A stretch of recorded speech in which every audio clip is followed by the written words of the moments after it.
They thought ignoring her would make her disappear, but they had no idea that silence was about to cost them millions. Before we continue, where are you watching from? Drop your city in the comments below, and if you believe respect should never be based on appearance, stay with this story, because what happened next changed everything.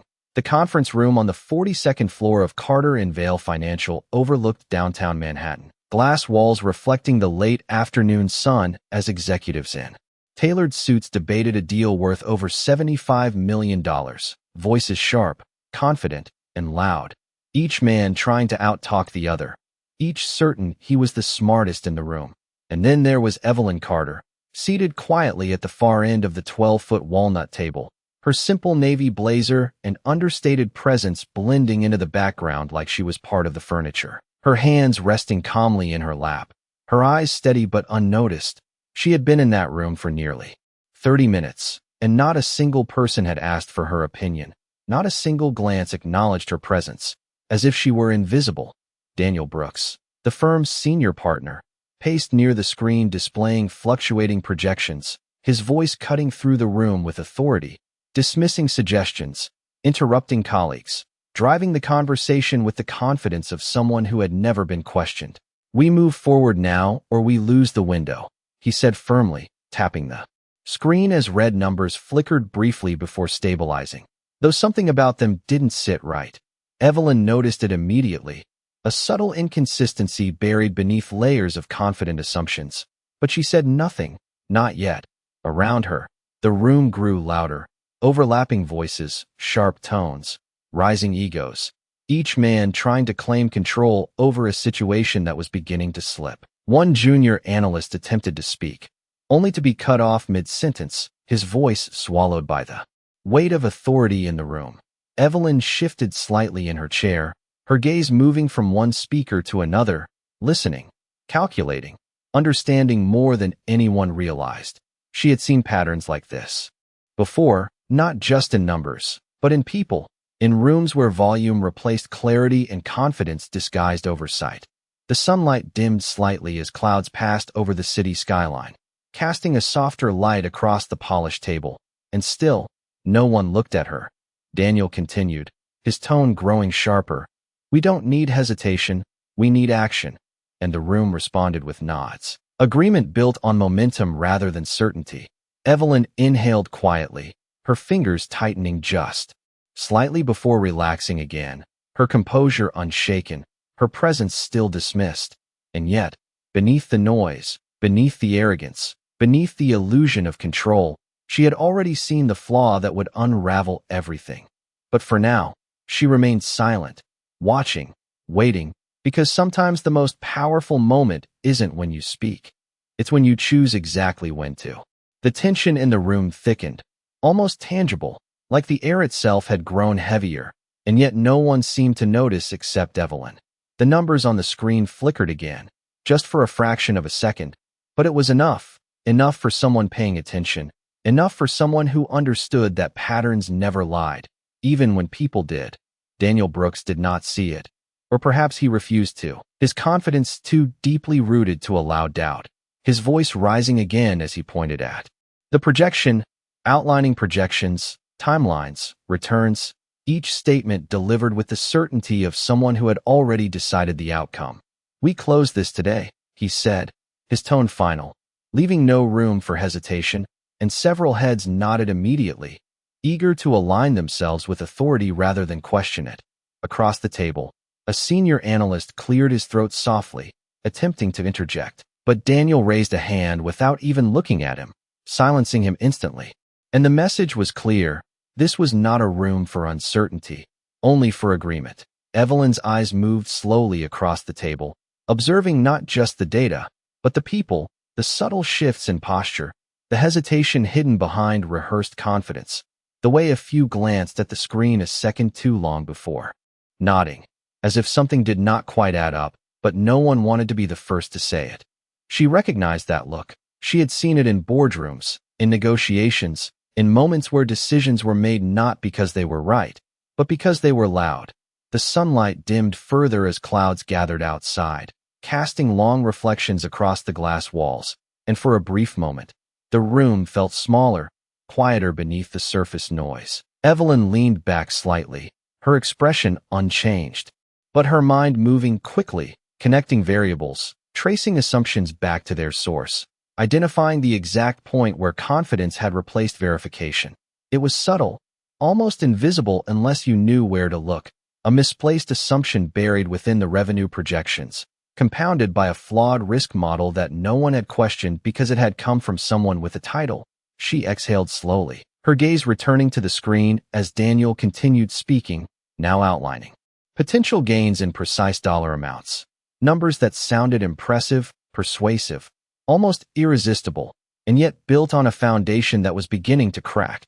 A faint crease appeared on the forehead of one executive, then disappeared just as quickly as he forced a nod, choosing alignment over doubt. Evelyn noticed everything, the micro-expressions, the hesitation, the unspoken awareness that something was off, and still, no one spoke.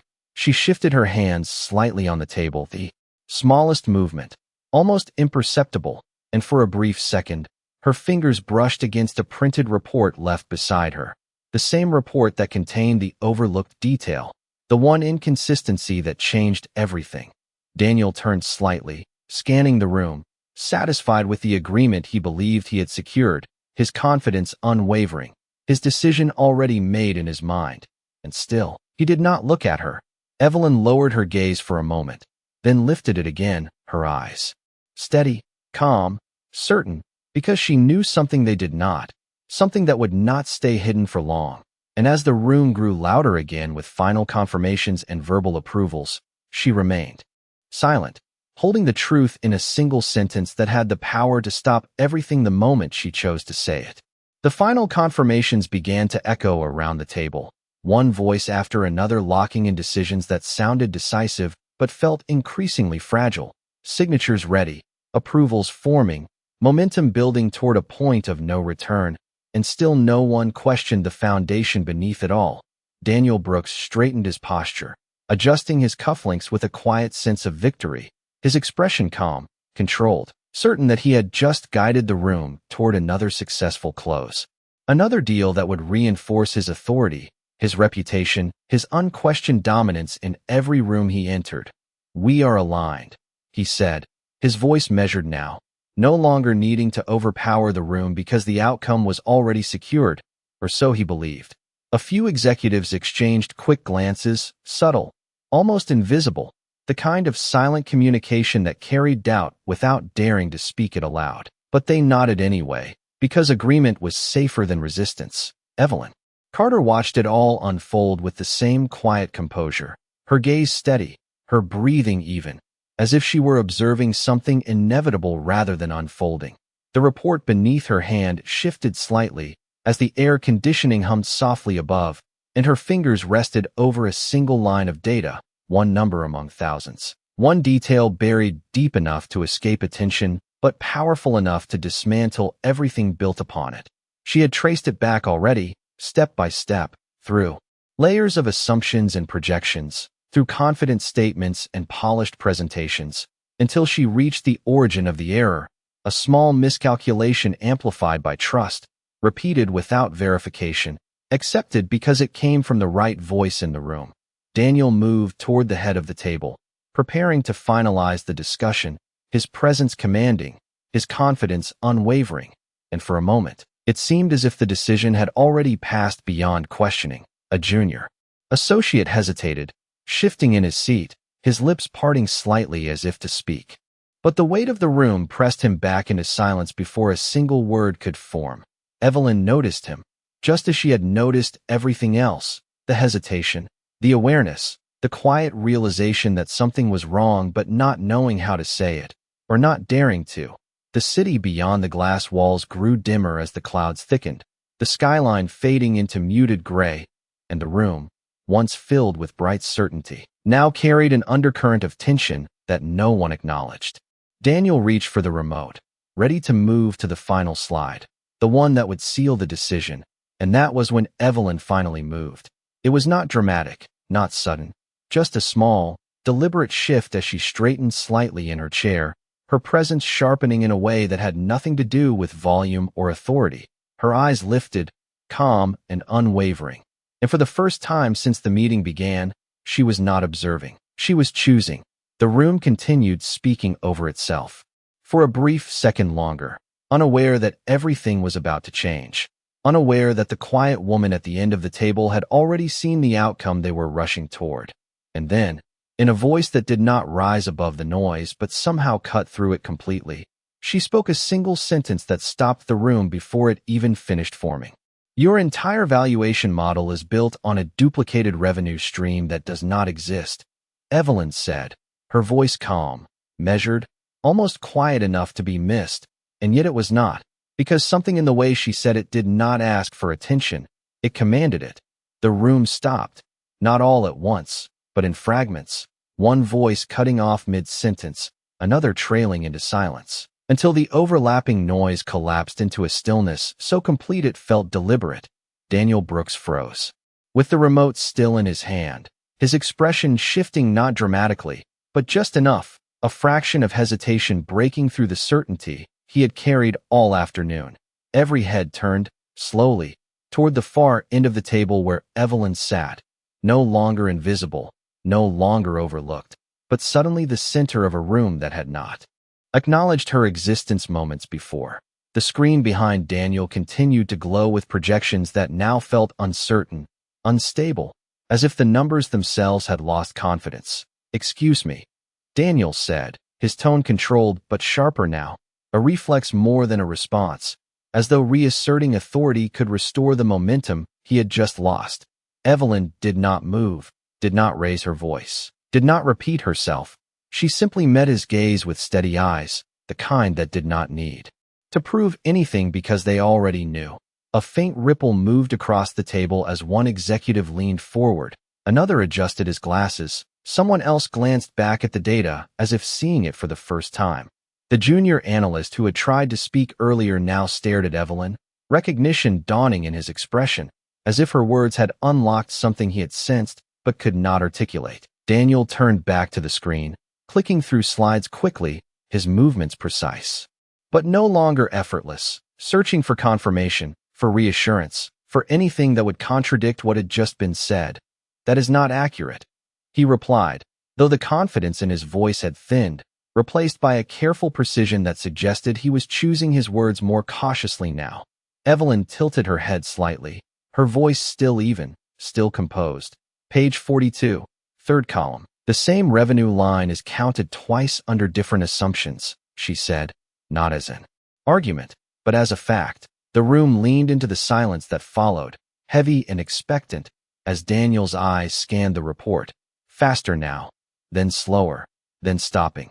A single crease formed on his forehead, subtle but unmistakable, as realization began to take shape. No one spoke, no one interrupted, no one laughed, because something had shifted in a way that could not be reversed. The authority that had filled the room minutes ago now hung uncertain, fragile, as if waiting for confirmation of its own collapse. Evelyn did not add anything more. She did not need to, because the sentence had already done its work, and in that quiet, undeniable moment, the room was no longer led by the loudest voice, but by the one that had been ignored the longest. Daniel did not speak immediately, and that alone said more than any argument he could have made, because in a room where he had always filled every silence, this one stretched longer than anyone had ever seen. His eyes remained fixed on the report, scanning the same lines again, slower now, as if the numbers might rearrange themselves into something more acceptable, something that would restore the certainty he had built his authority on. But they did not change. Across the table, one executive leaned forward, pulling the document closer, his finger tracing the column Evelyn had referenced, and then stopping, his posture stiffening as the duplication became unmistakable. Another followed, flipping pages quickly, the soft sound of paper suddenly louder than it should have been, each movement carrying a growing weight of realization. The junior analyst exhaled under his breath, almost inaudible, but enough to reveal that he had seen it too, perhaps not fully, but enough to know that something critical had been missed. Daniel straightened slowly, placing the remote down on the table with a controlled motion, his expression composed but no longer effortless, the confidence still there, but now forced. maintained rather than natural. "We will need to verify that," he said finally, his voice measured, careful, as if precision could contain what was beginning to unfold. Evelyn did not respond immediately. She simply watched, her gaze steady, allowing the truth to surface on its own without pressure, without urgency, because she understood that once seen, it could not be unseen. The room remained quiet, but it was no longer the dismissive silence that had surrounded her earlier. This was different, heavier, attentive.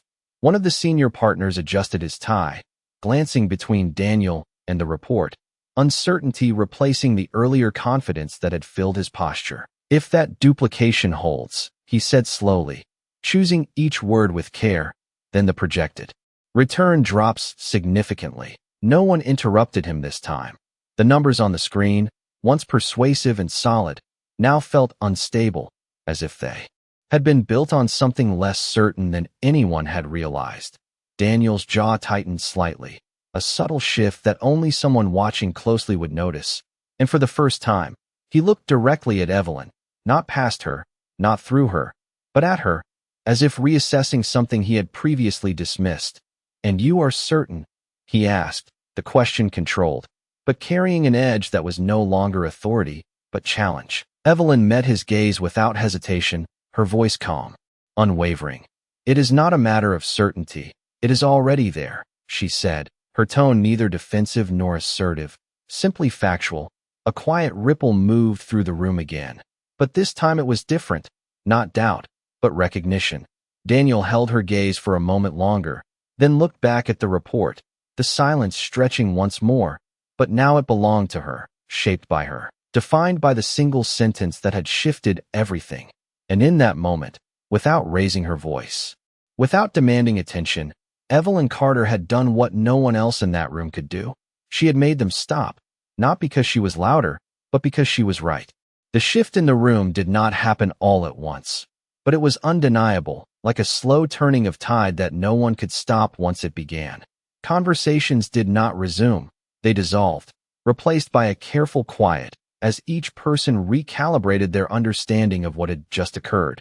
The confidence that had filled the space minutes earlier now felt misplaced, almost reckless in hindsight, and the numbers on the screen, once persuasive, now carried a quiet uncertainty that no one could ignore. Daniel remained standing, but his posture had changed, still composed, still controlled, yet no longer dominant, as if the foundation beneath his authority had shifted just enough to be felt.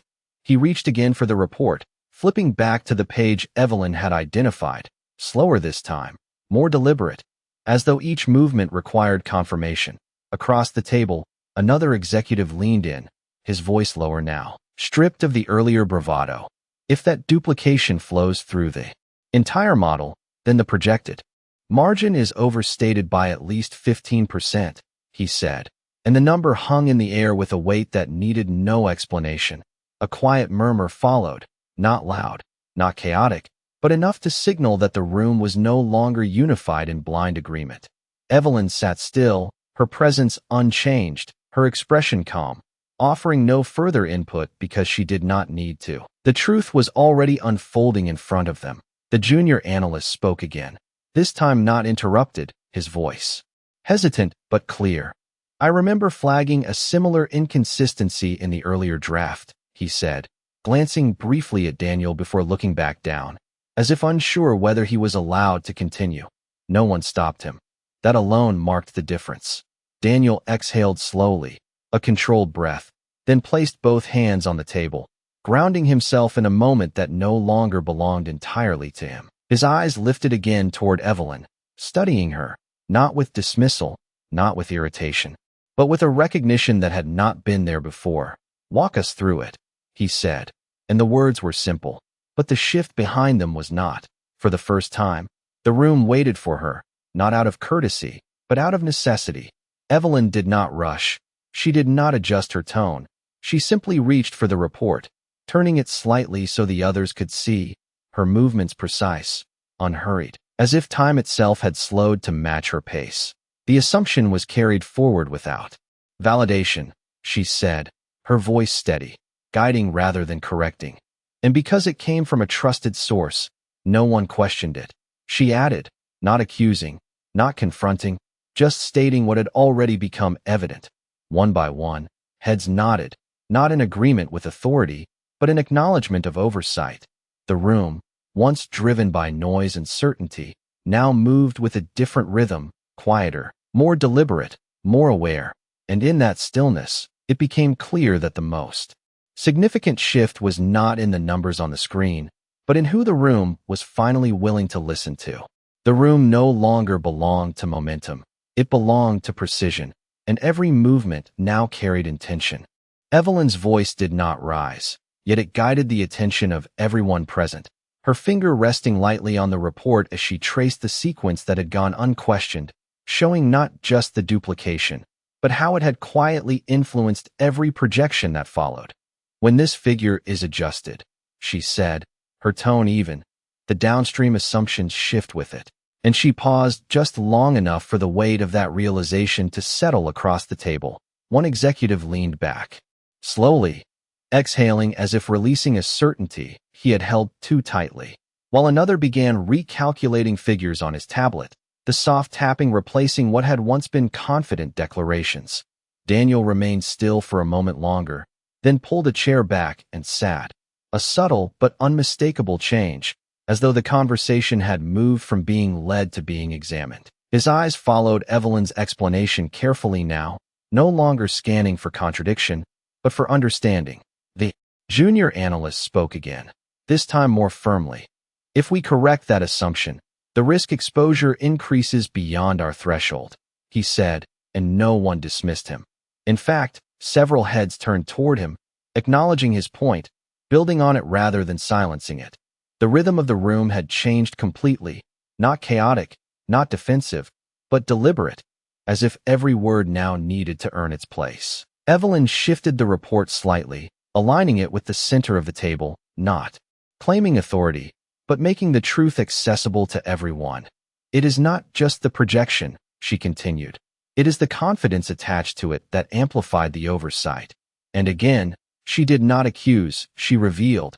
A quiet nod moved through the group, not directed at her, but at the reality she had uncovered. Daniel clasped his hands together, resting them on the table, his posture composed but grounded. And for a brief moment, he said nothing, choosing to listen rather than lead. The screen behind him still displayed the original projections, now unchanged yet entirely reinterpreted, as if the same numbers had taken on a different meaning. Outside, the city lights began to flicker on as the afternoon gave way to early evening, reflections dancing faintly across the glass walls, mirroring the shift happening inside the room. One of the senior partners cleared his throat, his voice quieter than before. "We need to pause the decision," he said, and there was no resistance, no pushback, only agreement formed through understanding rather than pressure. Evelyn leaned back slightly, her role returning to stillness as naturally as it had left it, her presence once again calm, but no longer invisible. Daniel glanced at her briefly, not as an afterthought, but as a reference point, as if recalibrating not just the deal, but his perception of the room itself. And in that moment, the power did not shift with noise or force. It settled quietly where clarity had always been waiting to be recognized. The decision did not collapse with noise. It dissolved into clarity, and that was what made it irreversible. One by one, the assumptions that had once carried confidence were now questioned openly, not with panic, but with precision, as if the room had finally remembered what it meant to think instead of follow. The screen behind Daniel was no longer the center of attention. The real focus had shifted to the printed report in Evelyn's hands, to the single point of truth that had quietly unraveled an entire strategy. "We need to rebuild the model from the corrected baseline," one executive said, his voice steady, no longer seeking approval, but stating necessity. Another nodded, adding, "And revalidate every assumption that depends on it." And this time, no one rushed to finalize anything. No one pushed forward out of habit, because the cost of moving blindly had just revealed itself too clearly. Daniel leaned back slightly in his chair, his gaze no longer fixed on the projections, but on the process unfolding in front of him, a process he had once controlled without question. His expression remained composed, but there was something quieter beneath it now, something reflective, as if he were recalibrating not just the deal, but his role within it. Evelyn placed the report back on the table, her hands resting lightly at its edge, her presence steady, grounded, unchanged by the shift around her, as though she had never needed the room to recognize her in order to understand it. A senior partner turned toward her, his tone respectful, measured. "Can you outline the corrected structure for us?" he asked, not as a challenge, but as an invitation.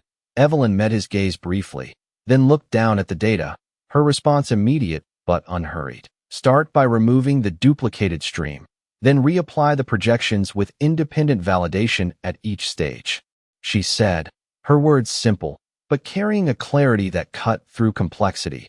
Heads nodded again, not out of habit, but because the direction made sense. The junior analyst began adjusting his model in real time, his earlier hesitation replaced with focus, as if the room had finally given him permission to think. Outside, the city lights now reflected clearly against the glass walls, the skyline no longer fading, but sharp, defined, mirroring the shift inside the room where uncertainty had been replaced by understanding. Daniel's eyes moved once more to Evelyn, but this time, there was no dismissal, no assumption, only acknowledgement, quiet and unspoken, yet unmistakable. He did not interrupt, did not reclaim the floor, because for the first time, he did not need to. The authority in the room had not disappeared. It had simply found a different foundation, and as the discussion continued, now measured and deliberate, it became clear that what had changed was not just the outcome of a deal, but the way every person in that room would listen from that moment forward. By the time the meeting drew to a close, nothing in the room looked the same, even though everything physically remained exactly where it had been. The same glass walls reflected the same skyline. The same table held the same reports. The same screen displayed numbers that had not changed, yet the meaning behind all of it had shifted in a way that could not be undone. Conversations no longer overlapped. They followed one another with intention, each voice measured, each contribution considered, as if the room had collectively relearned the value of listening. Evelyn Carter sat where she had always been, her posture relaxed, her expression composed, no trace of triumph, no need for acknowledgement, because what mattered had already been established. Daniel Brooks remained at the head of the table, but the space around him no longer felt defined by his presence alone. It felt shared, balanced, grounded in something quieter than authority. He glanced once more at the report, then at Evelyn, and though he said nothing, the pause carried meaning, a silent recognition that influence did not always come from position, and that certainty without scrutiny was a risk no title could protect against. One of the senior partners closed his folder gently, the soft sound echoing more clearly in the now attentive room. "We reconvene tomorrow with a corrected model," he said, and the statement was met not with rushed agreement, but with steady nods, each person aware of the responsibility now attached to every number, every assumption, every decision. The junior analyst gathered his notes carefully, his earlier hesitation replaced with quiet confidence, as if the moment had given him permission to trust his own observations moving forward. Chairs shifted, papers were organized, and one by one, the executives began to stand, their movements slower, more deliberate, as though each carried a new awareness they had not entered with. Evelyn rose last, smoothing the edge of the report before leaving it neatly aligned on the table. Her actions as understated as they had always been, yet now impossible to overlook. As she walked toward the door, no one stopped her, no one needed to, because the impact of her presence did not require explanation. Daniel remained seated for a moment longer, his gaze following the path she had taken, not out of curiosity, but out of understanding, as if recognizing that the most significant voice in the room had been the one they almost never heard. Outside, the city lights stretched endlessly across the horizon, steady and constant, unaffected by the decisions made behind glass walls. And yet inside that room, something fundamental had changed. Not just a deal delayed, not just numbers corrected, but a shift in how value was recognized, how voices were measured, how silence itself could carry more weight than the loudest argument. And as the last light in the conference room dimmed, one truth remained, clear and undeniable. that the difference between being overlooked and being heard is not always volume, but timing, and that sometimes the quietest voice is the one that changes everything.